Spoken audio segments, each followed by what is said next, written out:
On a fallu comme un diamant, comme une richesse. Moto aza ko incarner ba valeur sûre et nette. Mais tout protéger, à cause de la haine. Je dis félicitations à Koulou Tunabiso, à Di Londolé, parce qu'on voit que jusque là, on n'a pas de valeur et de journalistes et bazanan. On dirait parce qu'on avait l'impression à un moment, il n'y avait plus de journalistes en Europe. Il n'y avait pas de journalistes au bazan valeur. On incarnait toujours la valeur. Mais Adi Londolé, il nous a montré, il a fait preuve que lui, il a encore ses valeurs. Regola et la musique congolaise face de son public. Et il a interdit au public de chanter. Non mais... Mais moi j'étais là. Moi je connais. Atikali jamais que le bagebo est mbatté. Je ne peux pas accepter le macambo. On a sur place. Olobi il a interdit aux gens de chanter. Il n'a pas interdit aux gens de chanter. Peut-être il a refusé au public de chanter. Il n'a même pas refusé le public de chanter. Il chantait et le public pouvait accompagner. Vous l'avez vu mettre le micro public. On a eu un professionnel ici, place au Fandi, au nom de Redi Amissi. Est-ce que ce émission Zoemba public est Goemba? Ah oui, ah. Mais il y a danger.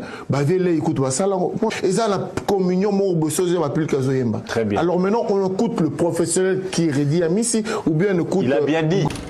À ça, la chirurgie. À ça, la chirurgie. Ça, on a aussi. Atika Mutagala.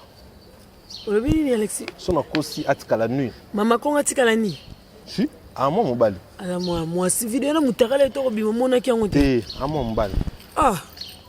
Ba mbape basala vidéo mitanga tokanga ba mbali bila ya ba vidéo bima apeta mais tout le monde va vidéo ne tombe kiasi moi changer sexe amo mbala ça ma belle ça c'est ma mouton amo mbali avant soulé ka kota primature azala déjà na deux adresses ya Gombe eska tutu ba yebi na oyo tête du fleuve c'est-à-dire soulé ka c'est fut déjà un grand patron avant salana musalana so baxela soulé ka ko belisa et baxela CV 4 voitures à 6K.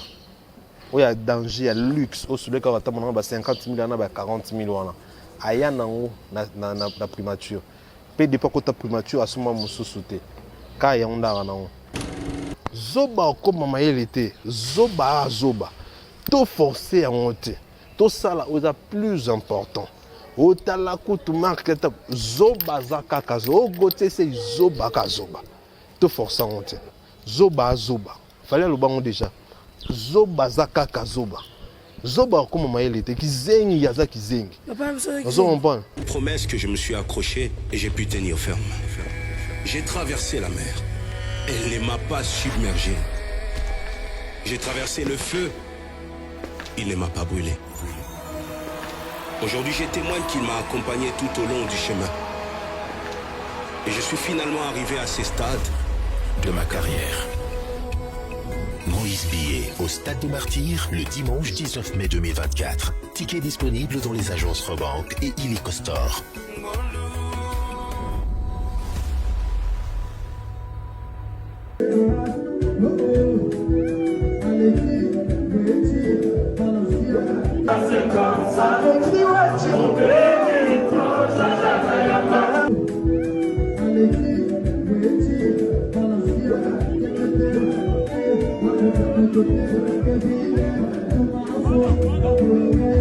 Bienvenue sur La Kinda News. Je suis Lizana Kangouma, 3 fois La Kinda le fait. Na pesibino mbote partout dans le monde entier bozolanda biso. En tout cas, ezo ça la plaisir ya mingi koleka. Comment on ndenge bozo s'abonner massivement, ndenge bozo zanga pete kokoma na ba privé na ba inbox pour na ko encourager, pour na ko féliciter. En tout cas, ba remarque na ba suggestion na bino ezo ça la tellement plaisir pour ceux qui toyé tout ça musalango ndenge bino vraiment bolingelaka. Et avant de commencer, na repesa mbote na Vielle Luison Mbata South Africa Segen and Shop. Balobi lingo importé ou exporté Kinshasa Lubumbashi Afrique du Sud référence ezaka moko na kati ya Cape Town et pas avec Luison Mbata yenda zape premier sponsor en tout cas bola moleke belé merci beaucoup Vielle Luison Mbata na bossa inte gingenda luko ki papa français hein en tout cas yeli susu makambo eza penza Lisons et Gingen dans le coq qui papa français et sans oublier Johnny Augusto Navarros les passeports rouges na peso Bambo Tebele Otis Panzu leader na kati ya London Bambo Tebele et na bosani bongo te dada ulungu de longue jambe na peso Bambo te balobi David Aigle Impérial, moi Napoto solo puissant, très très puissant David Aigle Impérial. En tout cas, en dehors d'aujourd'hui, j'ai le réel plaisir de recevoir pour vous les chefs et seigneurs des guerres des Warriors, Alexis Wechi. Je ne suis pas seul, je suis accompagné avec Peter Mbedi derrière la caméra. À Fongoyenga Chon appelle ça seigneur et chef de guerre Alexis Wechi Mbote. Bonjour Alexis Wechi. Ouais, bonjour la Kinda. Salutez, salutez. Salutez à tout le monde qui nous suit à ce net moment. En tout cas, salutez na mokili mobimba, salutez na bato balinga biso. Merci Nayo, merci na bato baotala biso. Ngai, en tout cas, je ne peux commencer sans pour autant dire merci na bato basouté na biso. Vraiment. Aussi na bato bapesa biso opportunité à biso. Je dis toujours si bato bapesa no 40, 30, 10, 15 minutes à bino. Et ça, considération, donc mérité par respect envers Bango. En tout cas, merci na Bango, Nanya Sobarosala. Un grand merci à Maman Tina Fatou Mamoulimbi, Maman Atika Batouté, Maman Moté, Maman Lamuloro la bébé, ceux qui le lobassia bas soldat bas en bonne santé, ceux qui le lobassia bas policier, Naban na bas en bonne santé, c'est parce que Maman Tina Moulimbi Fatou Mazali. En tout cas, un grand merci Naé, un grand merci à Lorenzo Papi Batoko, millionnaire silencieux, mon boss et mon partenaire de la chaîne Iban 243. Un grand merci à Maman Cathy Katon à Londres, Maman Louise Mahamba Louise USA. Un grand merci Naé, Maman Nadine Massidi, Maman Chantal Massidi. Merci Nabango. Un grand merci à Maman Mimi Itouni, mais maman, la maman des mamans. Salutez na Eska Otalabiso, salutez na Daniel Ntimba, partenaire privilégié na Londres. Salutez na Maman formidable. Ah, maman Milor Grâce, maman formidable, salutez naïe, Miskaline et tout qui c'est la bolingo dédé. Salutez naïe, Amji, je te dis bonjour, bonjour na Ginelle le billet du ticket gagnant. Voilà, tout ça, question à vous, réponse à la bicho. Merci beaucoup Alexis Wechi d'avoir disponibilisé ton temps pour nous. En tout cas, abonné à la Kinda News, vous avez l'Alexis Makasi. L'invitation dans l'auto, il y a Alexis. La Kinda, l'Alexis Bossa, Joseph Mabaya Guerrier Bantou, n'a sur Bambo TV Placide et Bio. Balobina Congo Brazzaville, Olingi au séjourné qui toko Makasi, c'est pas un vieux Placide et Bio, na plateau de 15 ans. En diagonale, Kakana restaurant, Caribou, DJ Malone dans la Kati Hollande, n'a sur Bambo T. En tout cas, Olingo Beita fait Sinayo. Benksi Kaka DJ Malonda. C'est parti avec Alexis, chef de guerre. DJ Malonda, salut Naé, en Hollande. Donc DJ Malonda, salut Naé. Un grand merci à Roger Mbimba, les barons patrons. Roger Mbimba, les barons patrons. Chez Mbimba, en Suisse, dans la Suisse, restaurant africain à Ramoko. Chez les barons à Berne. Roger Mbimba, patron, salut Nayo, Moninga Daniel Ntimba. Il faut confirmer qu'il patron. Daniel Ntimba, partenaire et privilégié. Il faut confirmer qu'il patron. Attends, confirmer qu'il n'est patron. Il faut qu'on en parle. Jerry Kani, les patrons Jerry Kani. Les patrons Jerry Kani. Il y a des moukou, l'espace les saveurs d'Elisa. Donc, les saveurs d'Elisa. Boya otalango ba olamba kitoko piscine monene za awa en tout cas moi il me détendre à l'aise na Maïcha Park et pas les patrons Jerry Kani. Les patrons Jerry Kani. Voilà, les saveurs d'Elisa olingo lia bio olia africain. Olia pe mundele. Obetika tour a. Na Maïcha Park et pas Jerry Kani na les saveurs d'Elisa. OK, Alexis Wechi directement ngali toza ande valide tambo na pesi mbota lobaka. Pyramide renversée, ce qui est pyramide renversée, tout le monde a sommet à la question. Fali Poupa était nominé na Flamme, ben malheureusement, tant que Bengi Bali nani na gagnant, Bazaki et Ayana Kamura na CH, mais on était surpris, vu nous on était convaincus que Fali Poupa allait gagner, mais malheureusement, Fali Poupa non, malheureusement parce que Mouto a gagné à Zappe Black TCH concert à BTN à Marseille, na stade. Un grand concert, un vraiment grand concert. Déjà public à Marseille, il y a publiquement chaud. Si. Alors c'est HA natif, il y a Marseille. Donc à BTR concert dans la ville, concert on a chaud, il y a Liboma. Et vraiment concert où il méritait de gagner. Bien que le concert soit parmi les grands, les meilleurs concerts. Déjà il faut féliciter Fali parce que les nominations membres africains vont se retrouver dans 4 zones à Fali. Parce que il faut yokanga pena yokanga chef de guerre ayana kamoza za artiste akwa ba maître Gims tout ça azana est malienne mais a évolué en France donc artiste française Donc, tu sais que Aya Nakamura, na ba CH, na biso, toi qui belé, toi qui 20, toi qui 10, toi qui 10, toi qui 3. Donc, Marano, Tchessiko, parmi les 3, on a hier à se retrouver dans 4. Donc, c'est déjà le moment qu'il faut respecter. Et ça, déjà, le moment, il y a une macasse. Et puis, la chance, il y a gagné le Rwanda. Tout le monde savait que Fali, il a gagné Yango. Presque tout le monde le savait. Par rapport à la grandeur, il y a Fali, il a Fali. Parce que Fali a un CH.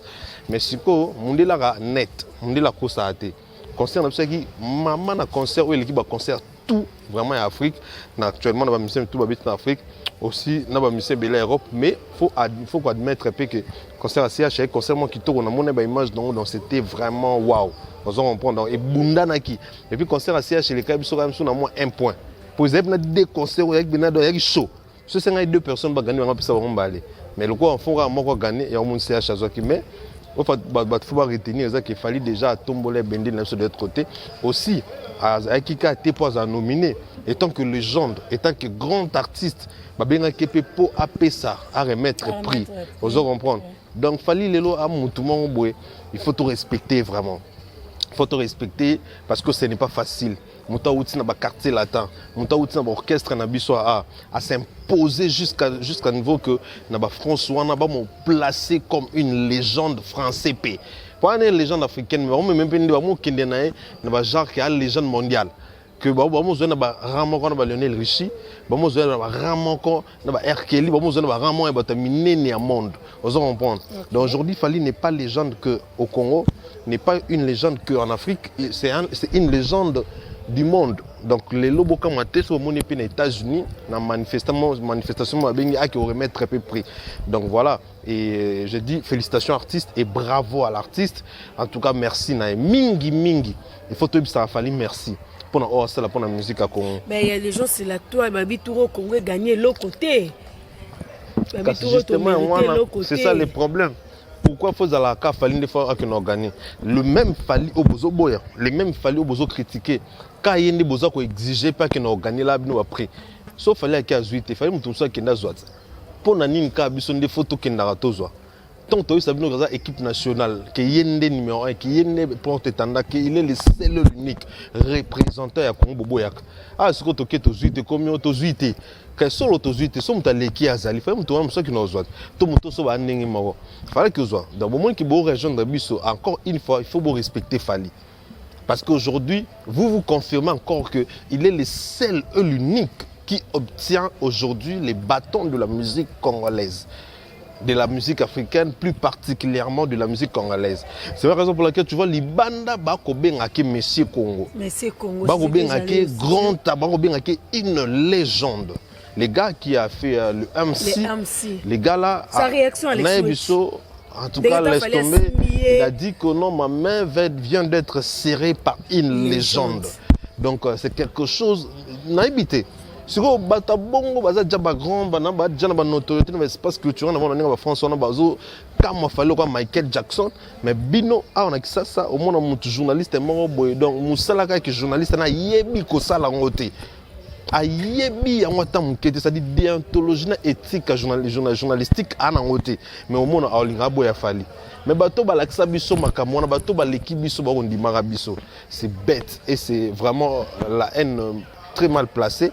Moi je pense que Bato Libanda exemple bakopé sa biso de notre côté il faut to linga to accentuer en autant de ça plus que bango to l'accent que Fally aza biso parce qu'aujourd'hui bango bakomo komi sa Fally netia bango bakomi ko s'accaparer na Fally et comme Fally n'est pas un artiste congolais mais alors que Fally c'est un artiste congolais et comme Bandit Fally a un artiste français ou européen non Fally c'est un artiste congolais international. Donc voilà et on va un jour surtout quand tout le monde na Angola pour Angola job réclame depuis Kala et quand tu vois Kolbate Camille Kolbate tout surtout quand va déclarer un artiste comme Cameroun qu'est-ce que vous allez dire parce que binomo déjà bo ndi maquette binomo déjà bo fingake bo créer la ke ba cabale bo créer la ke ba problème bo lukabo déstabiliser c'est grave.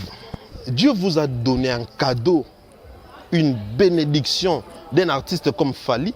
Bozo lukabo détruire en binomoko. Eneti ba pèse diamant, mais aux diamants, aux pas sur la diamant, au baby ça aussi sa valeur non. Vous comprenez?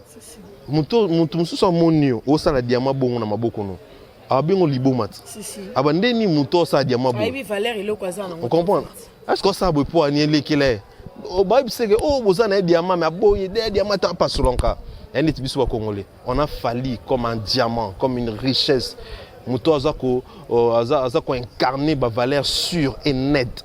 Mais tout kokako protéger, à cause de la haine.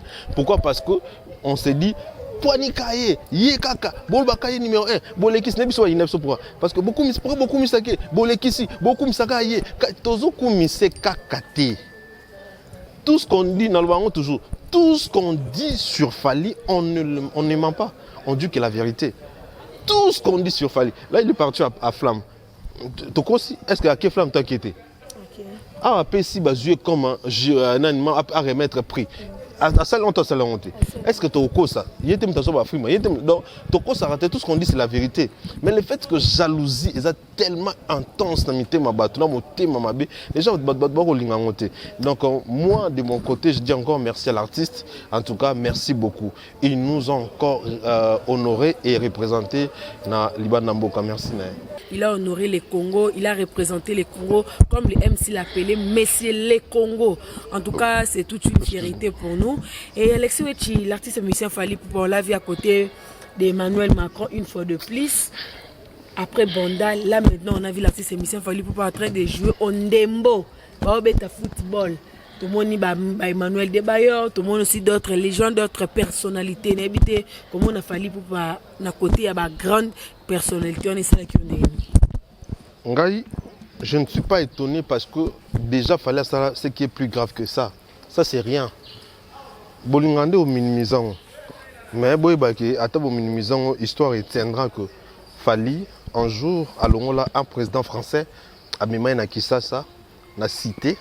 À Tamblane en avenue, avant de faire la terrasse, il y a cité à Mélissa Castel. C'est plus grave que ça. Ça, c'est rien.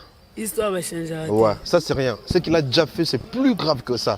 Moi, je ne comprends pas pourquoi est-ce que vous le minimisez. Parce que ceux qui ont un petit exemple, on a vu, la fois passée, on a vu Inosbi avec la manifestation Jennifer Lopez avec Iblo Mabon. Je crois que Jennifer Lopez ou un artiste américain. Au moins, il va être sanctuaire quand on est comme ça grave. Parce que Azakiana.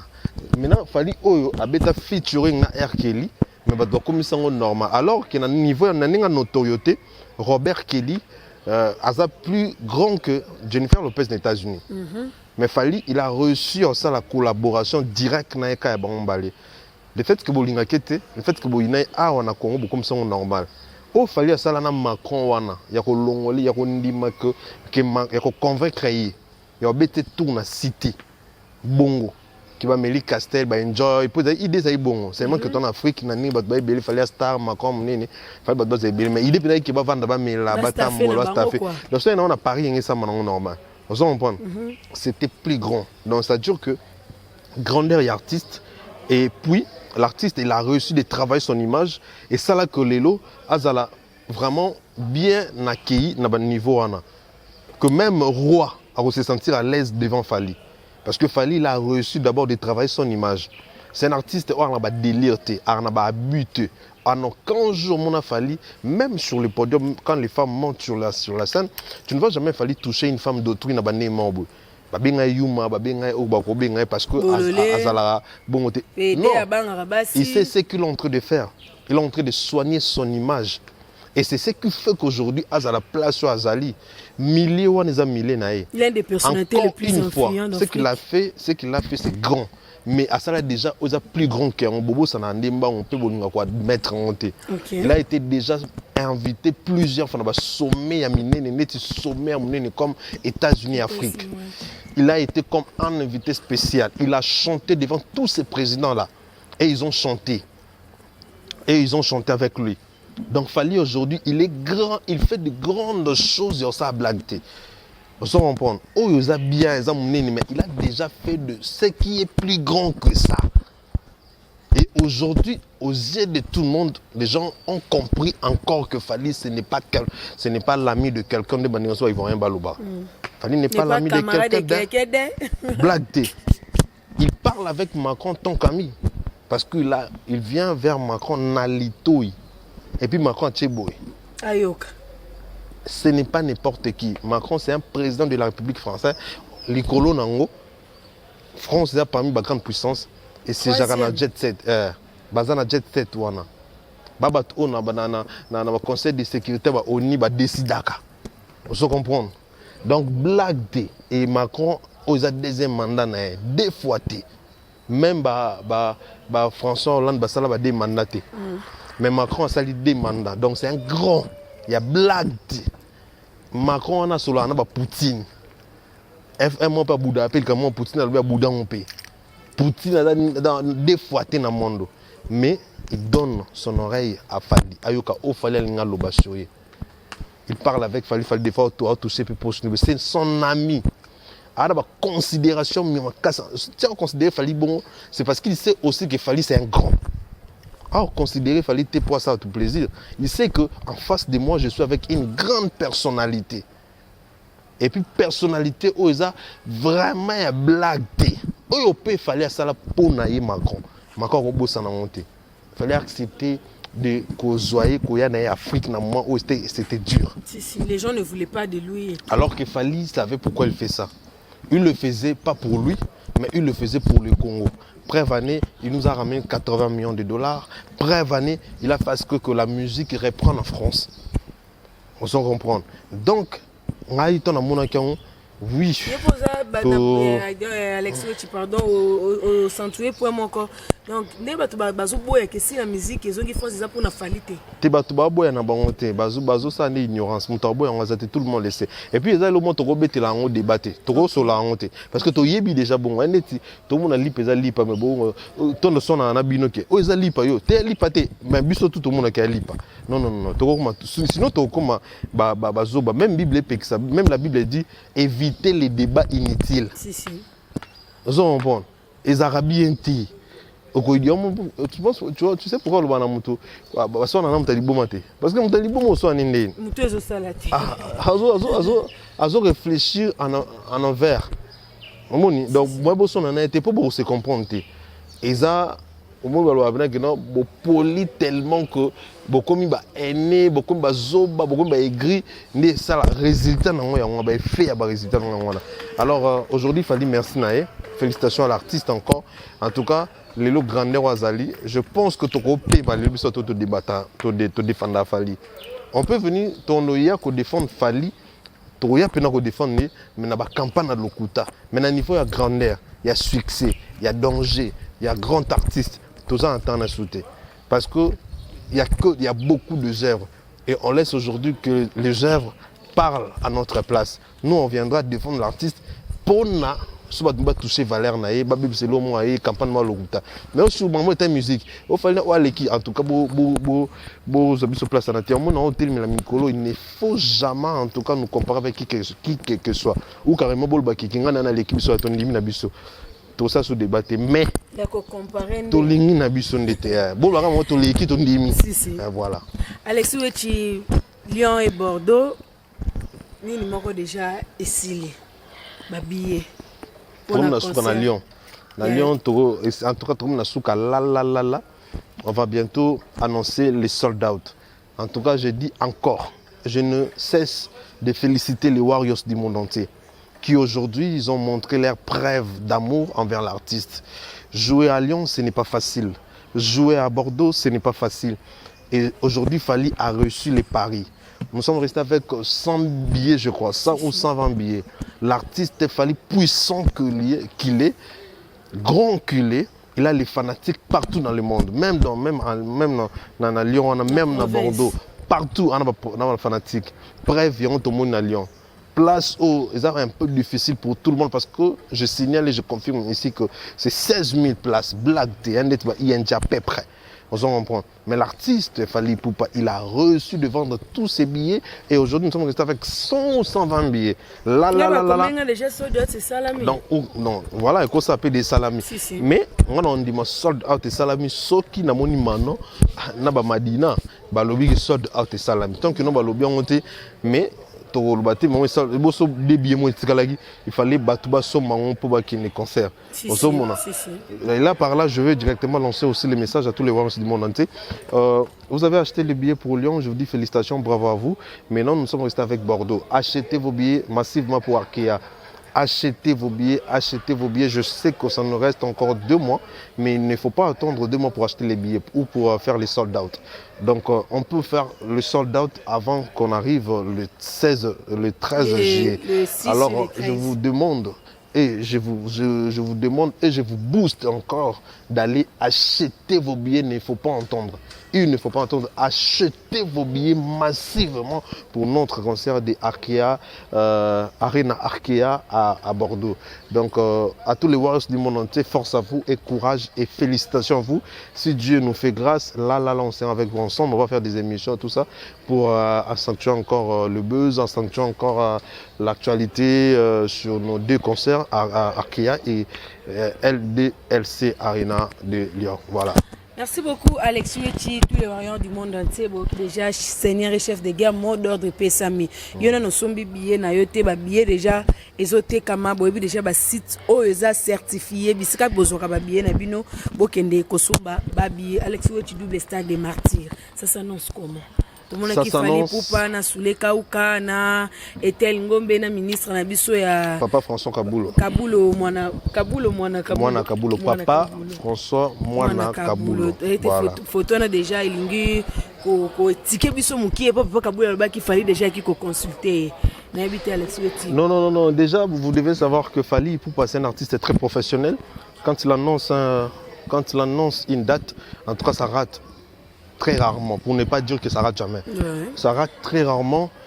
Et si, par exemple, au moment où on raté date, oui, ils ont peut-être pour une catastrophe naturelle, ou soit makambo ya mboka nezala ba coin ba coup d'état bloma bon ou guerre au sopenin nde to concerne so gomera testé pour na insécurité guerre et makas.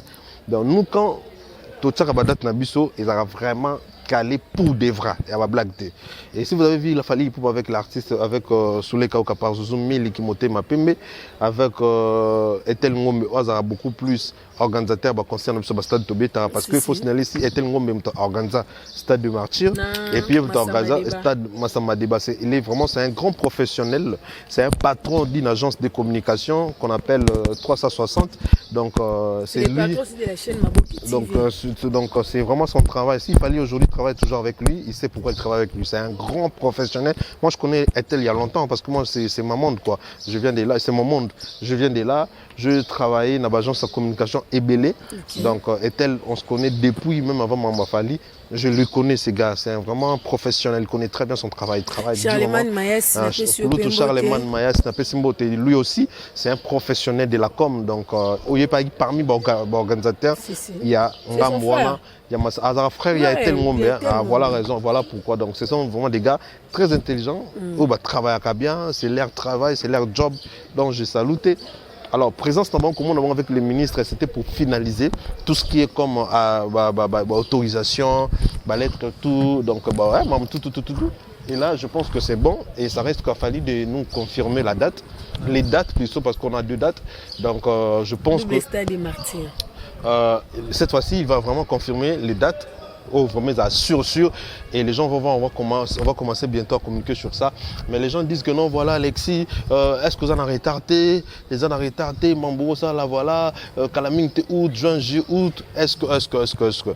Je dis à tout le monde que Fally, il ne faut pas avoir peur de Fally. Parce qu'il a les Warriors. Les Warriors, ce sont des guerriers. Qui ont défaite. Obayina défaite na vie na baon. Je te dis, là, même si on met triple à Stade de Martyr, Toroton, même si on met quadruple stade de martyr, ils sont même qu'un triple. Fally, il a les Warriors. J'ai très bien dit, il a les Warriors. Les Warriors, c'est-à-dire les guerriers.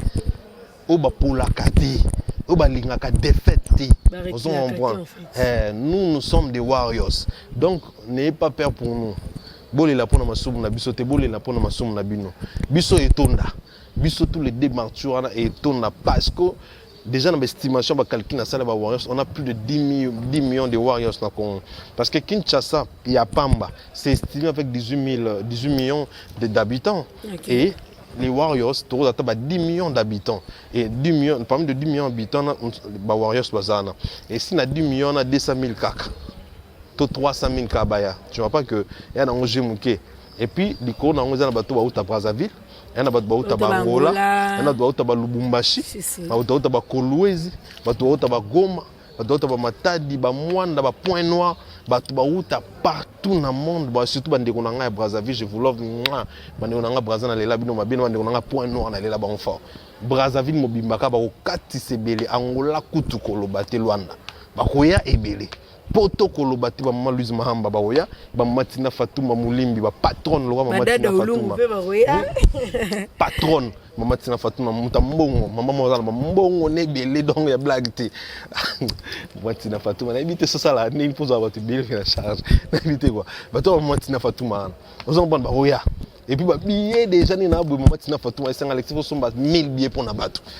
Tala si kublo bongo. Ba ba mama na tuna stade mati ba zo sa bongo. Ba te bazana la. Ba tini la to sombi ba kabolela ba. Ba Warrior ba kana mbongo. Ozo comprendre. Ba Roger Mbimba les barons patron na Suisse na Berne. Alexis na part na somba peu 700 billets. Déjà ba fait Louison Mbata. Il pas ba somba. Ya o sarana. O ko sele mamtolo ba. E Louison somba e to tinda na ba polo bo. Ba fait Louison Mbata. Ya sa sa ba somba. Ba mama Mimi Tuni me ba ko sanga na organisation mo ki ngati ba ko somba. Tout va ressemble. Dans les bisous, ils ont petit problème. Alex, le bien, ça petit problème. Stade de Martyr. Alex, il y a le bien, ça petit problème. Écoïnda. Mais, grande sœur, bon, sœur Nabiso, Virginie Manganga, le baki, fallait pour attendre à bêta que stade de Martyr, à Liboso, à bêta qui a bien été. Faire rigolo, à qui corriger. Yango sali ke fali azonga po aya ko bandela. Lakini monde émission to sala ngai lelo nabité plus bo comprendre tinga so ba valeur na ngati lelo le fait qu'on a défenseur ba Warrior senior chef de guerre na poste mono ya certificat est-ce que tianga wana na poste apesanga donc na comment imaginer ba tout moni fali ba moni pas Alexis ba moninga ba mona pe marano chose on comprend lelo si par exemple je prends le temps de parler na ba individu surtout que ba to anti-valeur ba mamba lukuta carrément to ndo ibaté liboso que to fula batwana au moins to fuli bango déjà même actualité na moto les gars to lobby déjà makambo na trop aujourd'hui ramener faire na mama fali bo pc gaz mo en félé ou azo mérité na été au moins ils a bien été même Virginie telle qu'elle est là elle sait que tout ce qu'elle dit c'est du mensonge à cause ça rana abuse comment to vendre ton débattre sur mensonge comment to vendre ton débattre sur ma propos inutile au bat gagner le côté bat bien va la abuse ils apprennent beaucoup na mama to lo vraiment belé surtout dans l'information où est allé artiste bah il baraté au monde donc ce serait pas important de débattre beaucoup parce que quand ça peut doute tout ça quand on est solo les ailes quand on débattre donc moi je dirais que il faut pas et surtout il faut éviter moi à l'existant que Warriors et les Warriors du monde entier il faut qu'on évite qu'on ramène à faire na mam na biso ah ennemi na biso té azar rival na biso té azar artiste ya mboka na biso donc mais qu'on ramène na mam na biso les a copé ça est promotion au félé a mérité il fallait à corrompre atanga à perdre ta 10 000 mois comme ça na kota kina mama fali wana au moins na biki na bénéficier de mbongo na ninga kuzu na lia c'est mon konga ya na ngai kaya pas me ofele boy non ça la monter non jamais au pesi ma mbote jamais au visional lobby ça est solo poto sera solo. Merci beaucoup Alexis Wechi. En tout cas parlons un peu d'invité sur Kozo Kita Kolanda. Alexis l'invité sur Kozo Kita Kolanda. Émission ya papa na biso Redi Amisi au bayamba qui est pas le grand frère Marc Tabou et puis il y avait aussi un autre confrère mais on a invité question moko Marc Tabatuna qui ya koyembisa bafani est-ce que les bien kotika bafani bayemba eza soki artiste so kokatende yango atika ka bafani réponse au papa sur Redi Amisi pesa qui yo pose aux partager avec oui parce que moni Redi Amisi et l'on a lingaki na mona qui a un peu différent dans Misiakala. Okay. Bien qu'un esprit on a pu avoir. Dans le sens que il est vrai. Il n'est pas trop lokuta. Il est vrai. Quand tu dis quelque chose, il ne dit pas ça pour asepeli sabatu toi c'est ça mon onae ou parce que ça redit non. Il est vrai. Et puis à la partie prêtée, prévenez quand tu passes à la télé à l'obla musicien tout bien qu'à qualité. C'est même que fallait l'ingaki mingi. Il fallait qu'il y ait une répétition, il inspiré Fali. C'est ce que fait dans la intimité on a Fali. bato bakono ko appuyer loko baloba ezoloba ma bêtement tous ces derniers temps non mais c'est faut yemba bato yemba te ezaka bato bana ba tube te mais moto azal asala ba tube en tout cas je pense pas que rôle belo a bon et surtout que ezelo esala ma partout dans le monde Redi a mis je signale ici que moto abeta na ba stade abani na yemba te musique ebeta donner manze mona ana ba tube et na yo wa banzi matibi ya radio linga libala ngana na bandimbola ndimbola mama ngaredi na sambwe na nzembo nani akosunga nga geita bapasi na kobelela oh pasi ngai loboko moko nani akosunga nga Alexis masalela kape batu ngai na famille ya babola mama mokolo na kozwa banite vi ala diable bomengo tina nini ayimba bomengo vi grand frère nga betanga lisabi na kioluka vi na ngola nzembo na ebeta posa ozonga kin mena bika nzembo ni motivant na continuer tina nzwa pas zwa pe sembo te sikaza nzembo mo nzembo e booster mutu abina ko na kamfufu na mo bien que vi suki na ngola na ko ka téléphone zonga Nathalie Sikoke, bon mengo attends kala qui nous demande bêta. Na keko luka vie tout ça rien. Na fona zwa. Na tika la tilo na zona vie. Redi za diable za grand za mystique ama bevio ana faut respecter. C'est une légende. Tant à lobi bon yé moko isala makana pa na ye. Ba illustrer une image mo zo taboulé. Image moko va papa taboulé. Tout le monde a image mo en France, musicien mo tous appelé flamand, un jeune artiste parce que comme on est on dit mon c'est la succès on a un poteau bêta trop on dit on a un succès on a fait papa na petit génie na ba immense imen alonso nzembo tsana lwa ba po bino maluba te on a fait maluba tsaka to kenda suka bola c'est bon ba doit comprendre déjà c'est bon on comprend sikoyo mwana ana balaki image mona salle na sala munene awemba pied ba tombole o chakabwe ba boy manzembo du début jusqu'à la fin. Et ça, la maca partout, et c'est bien, ça montre que l'artiste a grand, c'est le Simbi. Si. Bah Franco Bassalon, bah Papa Taboulay Bassalon. Yo nani oboyo, yo za nani oboyo, po salini na musique a kon, yo salini. Yo le ki Taboulay, yo le ki Franco, yo le ki Redi. To tiens na bata biso a, yo le ki King Keste po ba King Keste Salon. Yo le ki Papa, yo le ki Wera Salon. Yo le ki Jibe. Yo les Batouana. Pour yo zanani na musique comme pour boyang. Honte à toi parce que tu n'as pas les chansons. Au bas boyemba bon. Nostalgie. Sony. Wana ngoti. Ata nostalgie na bas baïb na bas bossa na maloba. Redi na bas nostalgie mais de bossa na maloba. Te tile notre imbilongo a. Si. On s'en comprend. Donc ça c'est la honte. C'est la honte. Et alors qu'est-ce qu'il faut faire? Faut chercher ni prévenir même ba obaloba qui va dire ça public tout le monde ba msoupe ba tout beta au concert. Ba même ça public mais public a boyner.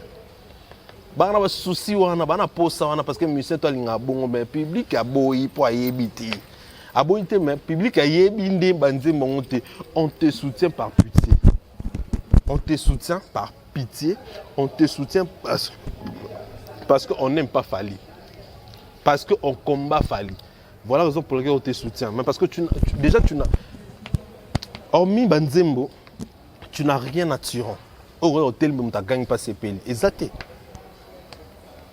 C'est bon, mais tu n'as rien du tout. Et c'est la honte qui fait que va défendre nos gens. Lelo, papa Redi a mis ce qu'il a lobby bongo, c'est parce que il sait que ezalaka bongo. Et puis musicien va sauter musicien nyoso. Et ça là qui plaisir ce qui va jouer manze moni nani. Même biso bato toloba boy ça la biso bien to ba benga so ba rappeler biso maloba toloba na émission pour na biso que Alexis loko no betaki et ça la biso bien motivé biso donc andi mona musicien to yemba nzembo na ye na nini na ça et ça la plaisir matcha monde ça ambiance et ça na avantage belé. OK. On prend les opéra théo de vendre la musique na vanité et ça musique chaud. Tu as besoin que tu vas répondre. Donc, Papa Redi a mis, il a raison. Et ici, je dis félicitations à Koulou Tunabiso, à Di Londolé. Parce qu'on voit que jusque-là, na poto ba Valère et na ba journaliste et bazanan.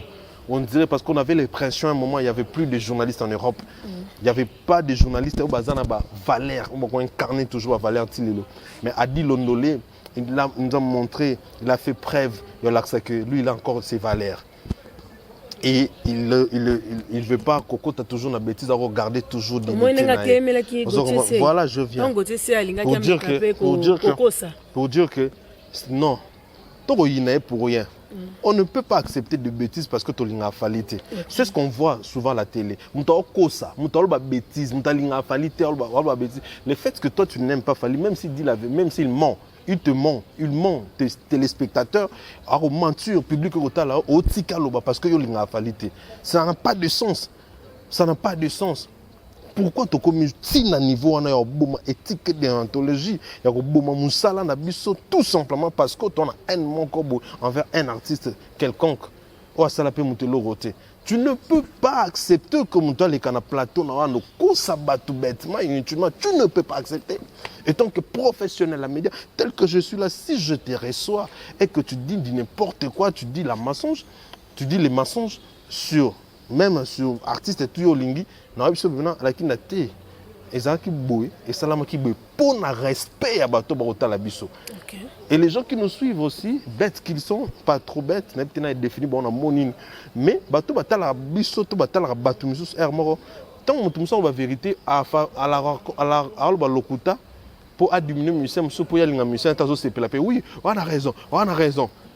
Pour le fait qu'on doit diminuer comme musicien y aller dans raison. Ay bateke si azolo boza na raison bon maluba oloboye ko taper 4 ko vanda o batem gonso vanda na batu sali debo le mambwana olobi bêtise eza bêtise et ridiculiser peut diminuer mba mort parce que le fait que toi tu dis que wana ndimi yango po mtaluba po na sepeli singa mais ko na nani ne l'équipe bon te foi ba ki ekoti yo evandi obimisa un jour sans pour autant e ba ko mission.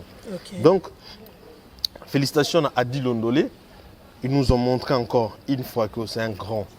Il y a Média Nabiso, c'est un monsieur qui se respecte énormément.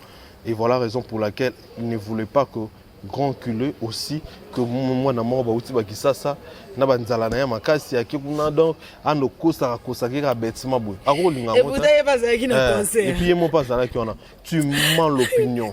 Et en plus, on t'a bon à ça la émission politique, il vient parler dans les politiciens, il y a un bon bon matin, on t'a bon les calbosol, bin ba discours l'autre tant on aura pouvoir changer na. À rechanger parce que déjà si il arrive pour l'accès musicien dans un grand il faut qu'on ça. C'est que c'est un nul. Déjà c'est un nul. Mon côté, non ba musique nding ba ndé mort. Ba niveau manko. Vraiment niveau manko. C'est le plan intellectuel. Oui, et ça il y a le français. Eu français mais à niveau intellectuel tu vois donc ça veut dire que yomo lo kosa lokuta morobo o ebi ki batu ba yebi ki na kosa c'est qu'il faut azobat pour mutamaye la kosa lokuta morobo o e kota no badut on s'en bon pour mon net fallait na kosa les marins par exemple que à Sola par exemple na Poutine et pour Nicolas pour Asolana Macron déjà c'est quoi qui n'a pas au salama si pour akutana na président ba million ngwana un siko ngana vandi bo na kosoke oki alakina na $1 million na vandi pendant 6 mois donc na comment derrière $1 million mais au moins te le monter la sagna na 1 million le kuta bazoba un démon ko ba le kuta ba goti ba ça tu manges ba bazayo no bagino il a interdit au public de chanter papa ni le kuta bo.